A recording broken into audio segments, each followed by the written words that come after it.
Hi అండి అందరికీ. చూడండి, చూసుకోవచ్చు, మేము ఇప్పుడు పైకి వచ్చేసామండి.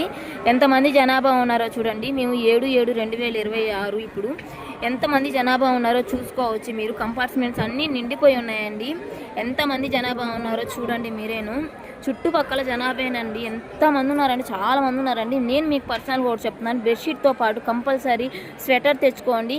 ఇప్పుడు చూడొచ్చు మీరు, మేమైతే అన్నదాన ప్రసాద కేంద్రానికి వెళ్తున్నామండి. ఇక్కడ అన్నీ ఫ్రీ అని, మీరు ఎటువంటి ఛార్జెస్ పే చేయాల్సిన అవసరం లేదు. ఖచ్చితంగా విజిట్ చేయండి. మీకు తెలియకపోతే ఎవరిని అడిగినా చెప్తారండి. ఇక్కడికి చాలామంది వెళ్తూనే ఉంటారు, చూసుకోవచ్చు. మనకి స్టార్టింగ్లోనే స్వామివారికి మనం మెట్లు ఎలా ఎక్కాము, ఎవరిని దర్శించుకొని వచ్చాము, ఏ స్వామిని వారిని దర్శించుకొని వచ్చాము అనే చిత్రపటం ఉంటుందండి. మాకైతే థర్డ్ కంపార్ట్మెంట్లో ఇచ్చారండి తినడానికి. పైకి వస్తే చూడండి, ఇంకా మంచిగా కనపడుతుందండి. ఎంత మంచిగా కనపడుతుందో మీరు కూడా చూడొచ్చు ఒకసారి. ఎంత మంచిగా స్వామి వారిని దర్శించుకొని వచ్చాము చూడండి.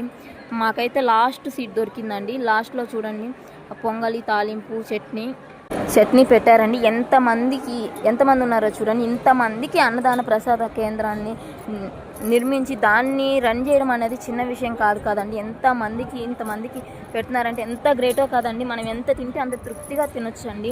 ఎన్నిసార్లైనా తినొచ్చు. కానీ మీరు మాత్రం ఎవరైనా కానీ ఖచ్చితంగా దీన్ని మాత్రం వేస్ట్ చేయొద్దండి. ఎందుకంటే వేస్ట్ చేస్తే స్వామి ప్రసాదం అని చెప్పి మనకు ఫ్రీగా వస్తుందని వేస్ట్ చేయకూడదు కదండి. మనకి సాంబారు అండ్ రసం, దాంతోపాటు మజ్జిగ కూడాను, 3 ఐటమ్స్ ఉంటాయండి.